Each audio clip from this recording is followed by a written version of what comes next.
Good morning. Good morning. Hi, everybody. Happy Thursday.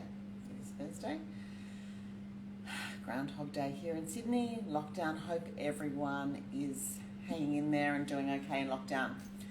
I know some are doing it really tough, and I send all my biggest hugs to all of you. And for those of you who are in your bubbles and you're doing okay, just keep doing what you're doing. Everyone else in Australia, hope you're all doing okay and enjoying your relative freedom, although Brisbane I don't think is so free at the moment. And hi everyone in the rest of the world who hope you're managing whatever COVID is bringing you to where you are. It's different everywhere, I know. It's just such a crazy, crazy time.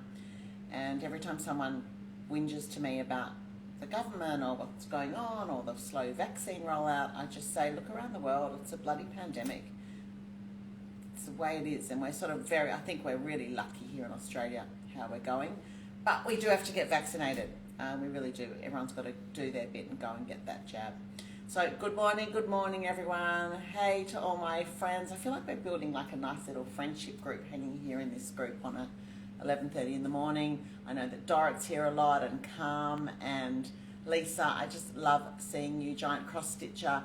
It's very funny to call you by your Instagram handles. It's sort of a weird thing for me to do. I can't say, hey Stelman one. Yeah, don't really know your real name, unfortunately. Good morning, Taxi Mary. Do you know what I mean? You get it, right? Hey Melanie. See, I know Melanie, so I know that's her name. So that's an easy one for me. Good morning, M. Warburton. Hey. So again, just in my kitchen, very happy to have you all here. It's the highlight of my day.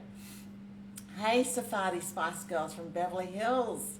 So good to see you here. Nice to have you visiting us in Sydney. And Marilyn's joined in today, my gorgeous co-author of all the books and Monday Morning Cooking Club. Sister Marilyn is joining because Marilyn's the one that actually discovered this recipe. So I'll tell you about the recipe in a minute because I just want to get started with the cooking, and there's a bit of time to wait before it goes in the oven so we can chat then and talk about the recipe itself. Hey Nadia from the USA. Lots of people here from overseas, which is wonderful. So Stelman one is Karen. Hey Karen, nice to see you. And hey Maureen, good to see you again. Everyone is here today. It's like a full-on family that we've created. I absolutely love it. I'll tell you what I've been doing this morning. Haven't left the house yet. I've been making donuts, and I've made a quick batch of, these have got dulce de leche, caramel inside them, and I'm making them just to get ready for Sunday's donut jam donut or dulce de leche donut day, where we're going to do a donut workshop, and we can all make these together. I mean, these were so quick, relatively, and easy. You are using yeast, so it takes a bit of time, but just have a look at those. They look absolutely beautiful. I may or may not have already eaten one. Don't tell my sister. We know I said I'd be careful this week and not eat too much. Anyway, we'll just call that breakfast. So let's talk knackebrod. Excuse my Swedish pronunciation of it. This is a Swedish crisp bread made with seeds and flour. The recipe came to us with chickpea flour, which is besan, which makes it a completely gluten-free cracker. It is so delicious. It is so quick and easy to make. If you don't have chickpea flour, you can use, I made a batch with plain flour the other day with gluten and worked really well. You could use wholemeal, spelt, lots and lots of things work in place of the besan if you don't have it, and some people might find it hard to get. So let's go through the ingredients. This is what you're going to need. So oven on, did I say that already? I thought of saying it. 150 degrees Celsius. It's quite a low oven, or I don't know what that is in Fahrenheit. It's about 290 degrees Fahrenheit. So have your oven on and ready. You're going to need, I'll talk about the recipe in a bit, remind me. We're going to need a baking tray like this, and I'm using a really big one. This is a big oven and a big baking tray, so if you've got a small oven, you need to use 2 trays and put a bit of baking paper on each one. So you can go and do that now, or you can do it later because we're letting the recipe, the batter, sit and rest for about 15 minutes, so you'll have time. I put my oven on fan, but that doesn't count because I've got a 20-year-old oven and my fan is everyone else's conventional. So I'm going to say 150 Celsius conventional temperature, not fan. If you want to use the fan, that's fine. Just reduce the temp to, I'm going to say 135, something like that. Okay, good morning everyone who's joining me now. Hi Sue, hi Eden. So lovely to have you with us. All right, let's talk the ingredients. It's basically seeds, okay? It's basically a bird seed mix that we're eating here. So good for you, so healthy, a good antidote to the donuts that are coming up on Sunday. All right, I've halved the recipe in the book. Same thing I've said every day for the last few weeks, where many of us are in lockdown and don't want to cook huge quantities of it. By all means, if you want to cook more, double it, and it works perfectly, doubling it, tripling it, whatever you do. You need a lot of trays though. I've halved it just to make one big tray or two small. So those who have just joined, we are making Swedish seed crackers to go with some cheese for morning tea. All right, I have got 50 grams or a third of a cup of sesame seeds. I always keep my sesame seeds in the fridge. Once many years ago, I had them in the pantry in a Tupperware, and I came and looked at them one day and there were like all these worms that had made like a whole city in my sesame seeds, and it made me think that seeds like nuts should be kept in the fridge. So keep your sesame seeds in the fridge. 50 grams, third of a cup of sesame seeds. Same, 50 grams, about a quarter of a cup of pumpkin seeds. And these are all raw. I have got 50 grams, a third of a cup of sunflower seeds. You can see it's a very complicated recipe. I have got 25 grams, there you go. Thought I was going to say 50 again. 25 grams, which is about 1.5 tablespoons of linseeds, okay? And I recommend really keeping all your seeds in the fridge. Why not, if you've got room? Okay, seeds in. Next, we're going to add 50 grams of besan flour. Again, if you want to replace it, 50 grams, which is a third of a cup in our kitchen. Plain flour, wholemeal flour, spelt flour, but this is besan, chickpea flour, fully gluten-free, okay? Flour in, and of course, half a teaspoon of salt. Yeah, so Karen Perry, you keep yours in the freezer. My freezer's tiny, that's the problem. The freezer is great as well, but I've got a really small freezer, which is really annoying. And so I have to play like, Tetris with what fits in there and how it fits in there. So I could never keep jars of nuts in there, just not enough room. I use a whisk for this. It's really nice to mix dry ingredients. Those of you who have been with me most days know all these tips already. I think it just gives a really nice mix rather than a spoon. It just gets everything combined perfectly. Okay, so I've got my flour and my seeds in here. And then I'm going to put the wet ingredients in a separate bowl or jug. I've got a jug here. This is 100 mils. I've got 100 mils of warm water. And I have 1 heaped tablespoon, which is 25 mils, or 1 heaped tablespoon of olive oil. I'm going to mix that in with the water. And just to make sure I get it all out, I'm just going to do a little bit of that.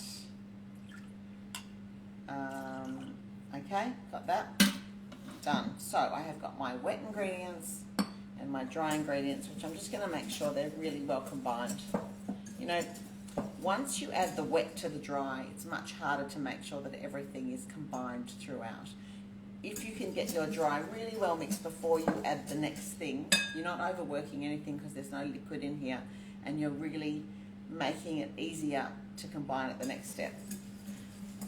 I know it seems like a really simple thing that people don't need to be, this doesn't need to be told to people, but before I knew this, it's always harder to mix things when you're doubling the work that everything has to do. Now we're halving it in a way. I'm just talking rubbish, I'm sorry if I am.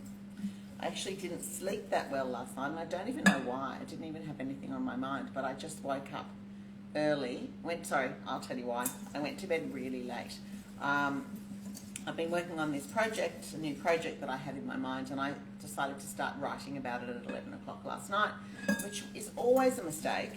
And I know it's a mistake, and I was sitting there saying to myself, don't start now, but of course I did, and so 12:30 was when I finished, and went to bed. And when you've been working on something on the computer and your mind's going a million miles an hour, it's hard to sleep. So I got to sleep about 1:30 and then woke up at 7. It's not quite enough sleep.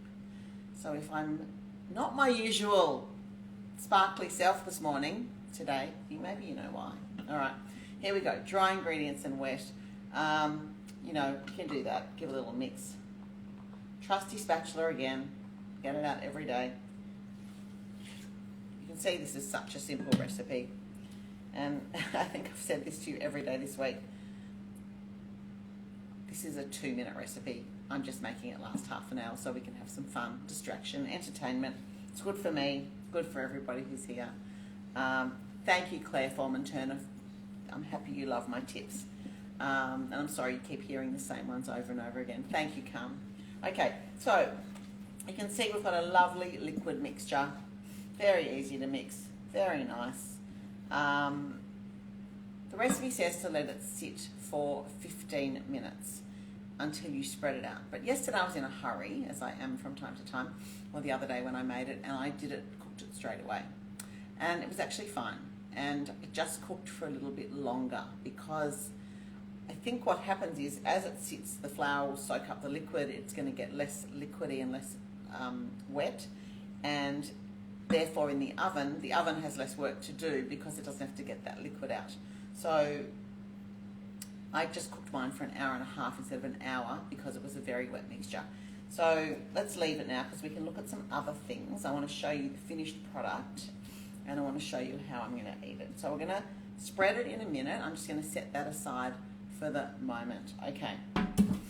So Carm says it happens to her every night because she's in Canada after cooking with me. Yeah, can't sleep. It's funny, isn't it? You just get all hyped up in your mind and it's impossible to sleep. And I've tried all those apps. Have you tried, like there's one called Sleep With Me, which is this guy, no, it's not what it sounds like.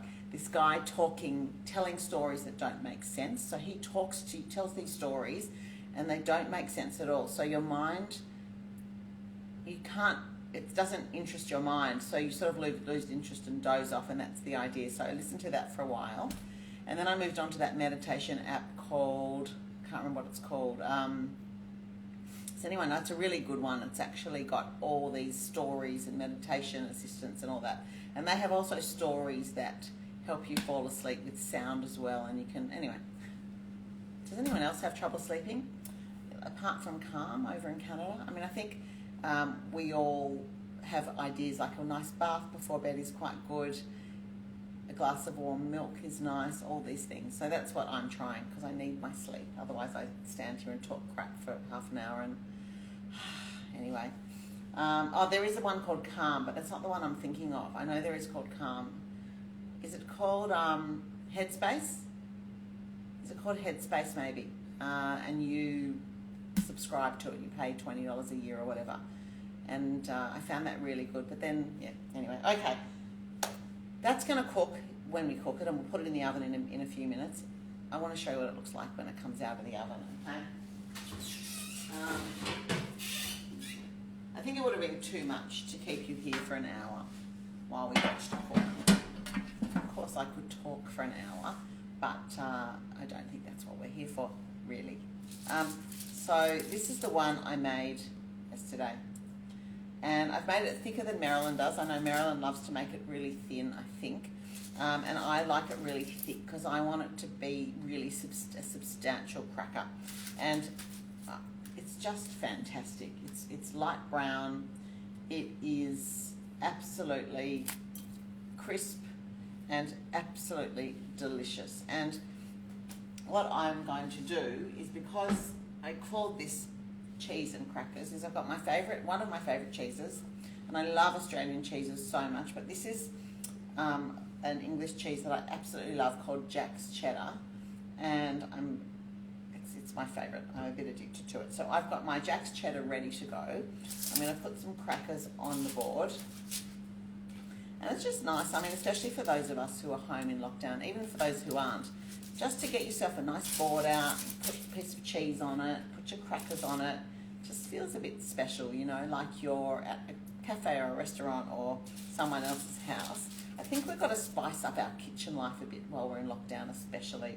I think it's really important to not just have the same, otherwise we're all going to go mad. Okay, so that's how I'm going to serve it. I'm going to move this away because it's tradition now that I've got to show you that it's actually delicious to eat, because otherwise you won't believe me, will you? So this is what I'm going to do. I could actually get out some butter, to be honest, between you and me. I could get some butter out and put a smear of butter before the cheese, but I'm not going to do that today. We're just going to go cheese only. This Jack's cheddar is, I just love it because it's, and I do love a crumbly cheddar, but this is not a crumbly cheddar. It is got such a nice flavour, and it's just perfect for, because it's not dry, it's perfect for a dry cracker. And this is what I'm going to do. And imagine how happy you are if you are gluten-free, or if you've got gluten-free friends or family, and everyone's bored of all the gluten-free stuff. This is so quick and easy to make, and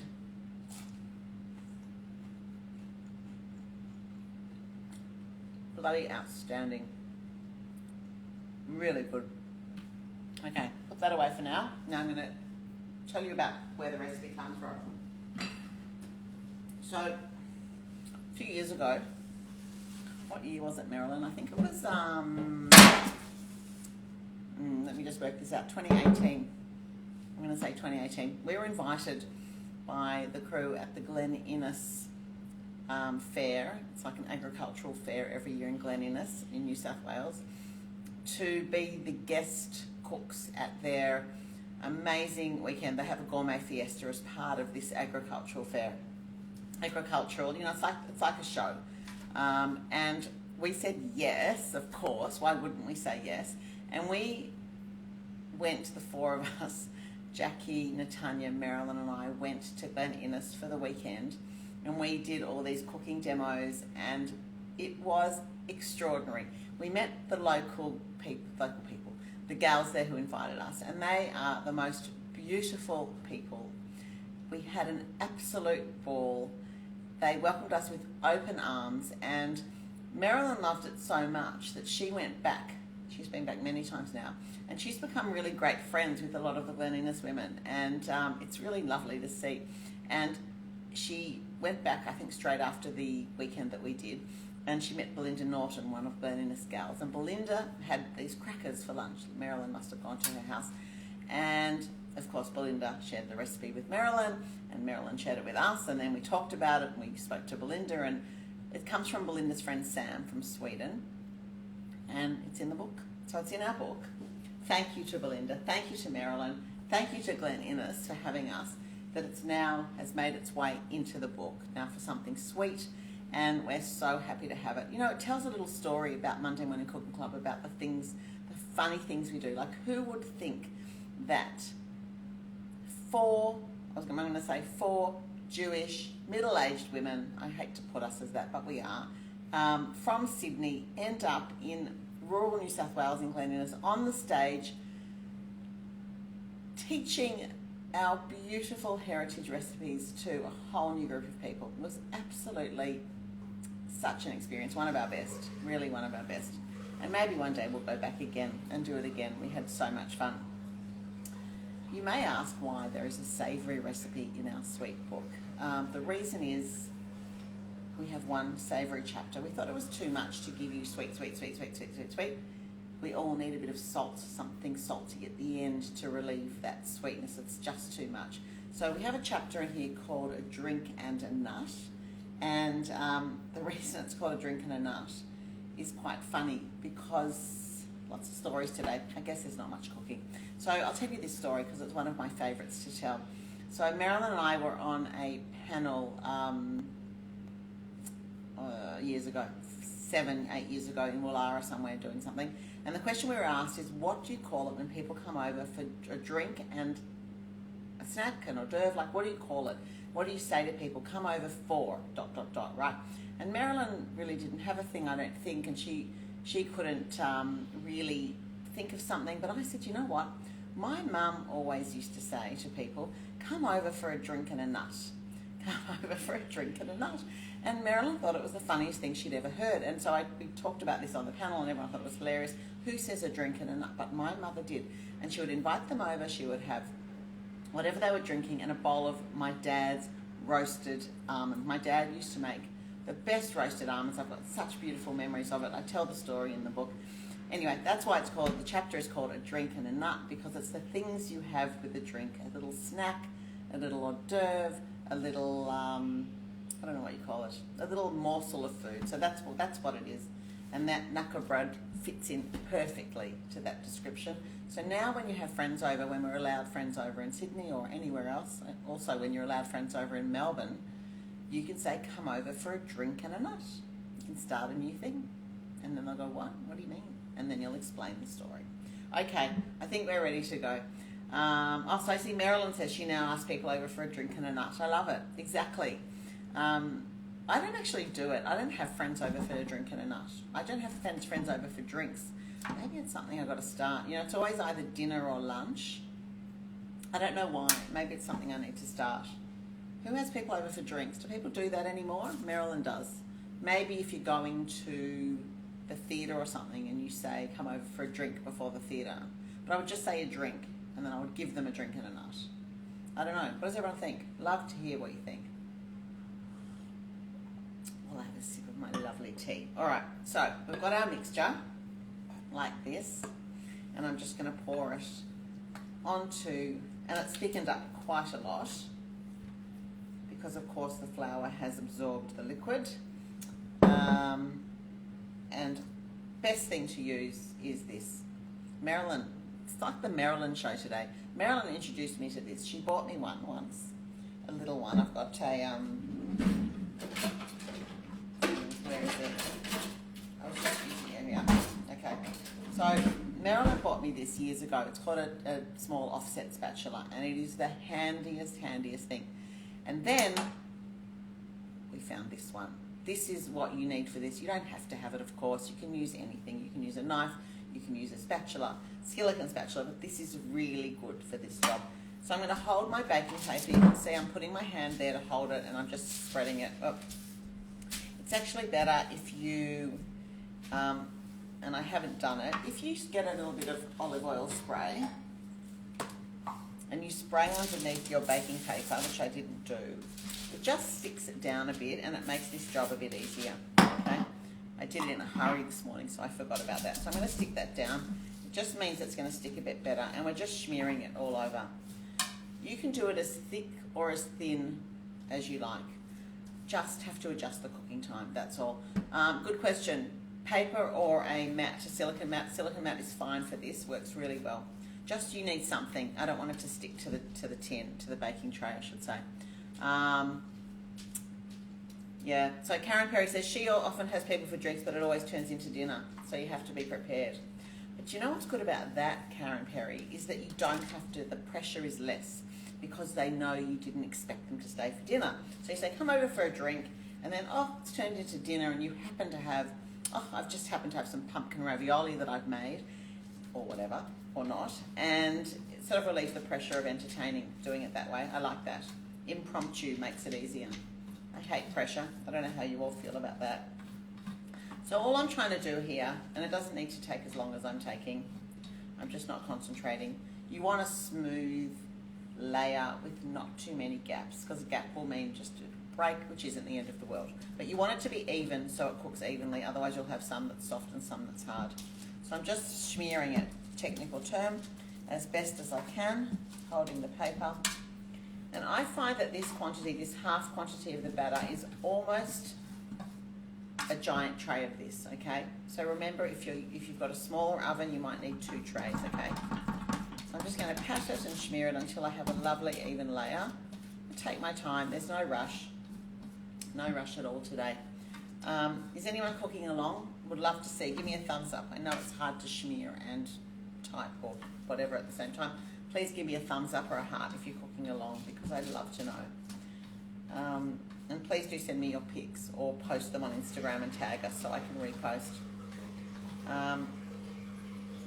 So this is pretty therapeutic, this job. This is the sort of job I love to do. Put in my Audible book and just do this.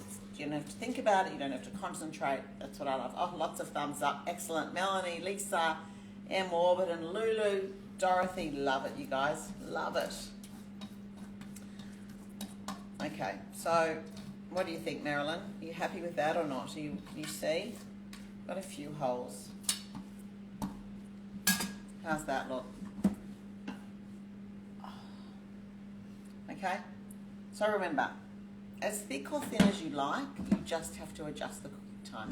Lots of hearts and thumbs up. I love it. All right, I'm just going to fill in the holes. Marilyn, are you happy with that? Are you still with us? That's the question. Maybe you've gone. Let's have a look. Marilyn makes this all the time. This has really become one of her things, thanks to Belinda. Okay. So, Carm, what are you going to do? You're going to bed. It's late in Canada. You're going to put it in the oven for an hour and then stay up late. Melanie's cooking. Fantastic. I'd like to know what people overseas who are cooking are going to do. If it's 10:30 at night, are you going to stay up late? And then you're not going to be able to sleep as well. Yeah. You're going to have to get that app. It's called Headspace, actually, and it's really good. I actually can recommend it. All right. Before I put it in the oven, I'm just going to sprinkle it with a little bit of salt. And I'm using this beautiful Olsen Blossom Fine Flaky Salt, which I love. And there's as I said, there's a collaboration coming soon with us and Olsen, which means you'll be able to buy this fantastic salt package with a discount. So, okay, so I'm going to sprinkle some salt on top, because it does need a little bit of salt on top. It just adds to it, not too much. Just, you know, the problem is if you add too much, you can't really take it off, and that's a problem. So add a little bit, you can always add more later. And I'm going to pop it in the oven, and I'm going to put the timer on for 1 hour. And mine needs at least an hour and 15 minutes for this thickness, okay? So check yours after an hour. You want it to be brown. And remember, it's not going to be super crisp when it's hot, so you sort of have to guess. But you can always put it back. That's it. Into the oven. And I will put my timer on. I don't know about you, but every time I say I'm going to remember the time, you never do. Ever, ever, ever, ever. Like, I've got to put a timer on. And even then, when the timer goes off, I go, what was that? Have I got something in the oven? And, okay, 1 hour. Okay, 1 hour, timer on. Has everyone put their timer on? Excellent. So that's it for the Naka Bread cook along today. In case you missed these in the beginning, these are my donuts that I'm making on Sunday in a donut day workshop. And we're going to make them from scratch together, step by step, from flour and yeast and water and sugar and butter and egg, all the way to this. And we're meeting 3 times during the day, starting at 12 noon Sydney time. And we're going to make a batch together. And really, they're absolutely, like, I want to have a bite because I want to show you inside, but I don't want to have another bite. So what I'm going to do, because I've already eaten a whole one, and I have to have some control, people. I can't just eat donuts all day. I just can't do it. So I just want to show you one inside. And of course, they're much better to bite than to cut, but that's the inside of the donut. It's absolutely beautiful. It's got dulce de leche in it. And if you want to join that one is a paid class, and it is online, mondaymorningcookingclub.com.au. Please sign up. I promise you are really fun, and you'll learn how to make these, and then you can not eat them or eat them or give them away. The other thing I want to tell you about, which is very exciting, is tomorrow I will be back making my version of the Fleisch's strawberry tart. So for those of you who are from Melbourne, will know and will remember from if you're that age, from the late 70s, early 80s, I can't remember what year they started, there was a patisserie in Chapel Street called Fleisch's Cake Shop, I think it was. And they made the best ever in the universe, and I'm not overstating it, I promise you, strawberry tarts. And it was a sweet short crust shell. It was filled with a pastry cream, but it was really lightened with cream. It was quite white with vanilla, I think, specks. And then it had strawberries on top, and it was glazed with like a jelly. I can't tell you how good they were. And there's a Fleisch's now on Glenferrie Road. My friend Tam went the other day for me. It's not the same. They don't have the same strawberry tarts. So we can't find out actually the recipe. So I've been working all week, working so hard, everybody, making pastry shells, working out the recipes, changing the pastry cream, the filling, the custard cream. And I think I've pretty much nailed it. The only thing I haven't nailed, because I'm not a trained chef patissiere person, is how to glaze it beautifully without it dripping, and how to set the strawberries so they're perfect. Theirs were perfect. But my version's pretty good, I've got to say, so far. And tomorrow we're going to make not the pastry shell, because we just don't have time. So either bring your own pastry shell already made, or buy a packet, buy a ready-made sweet short crust shell, or buy packet pastry and use that. But we're going to do the filling. We're going to make the custard cream. We're going to put the strawberries on, and we're going to put the jelly on. So if you can get your own pastry shells or make one, that would be really great. I just don't have the time with you. Otherwise, we'd need a 2-hour session on Insta Live, which I think is too long for anybody. And if you want to go further, of course, we could do a proper workshop one day and make them when I really, really nail them and they're perfect and they look 100%. We're nearly there though. So that's tomorrow. Saturday, I am not going to do an Insta Live. I'm going to have a day off. Sunday is the donut workshop. And next week, I have got a new menu starting again on Monday or Tuesday. I think the theme is going to be meat and potatoes.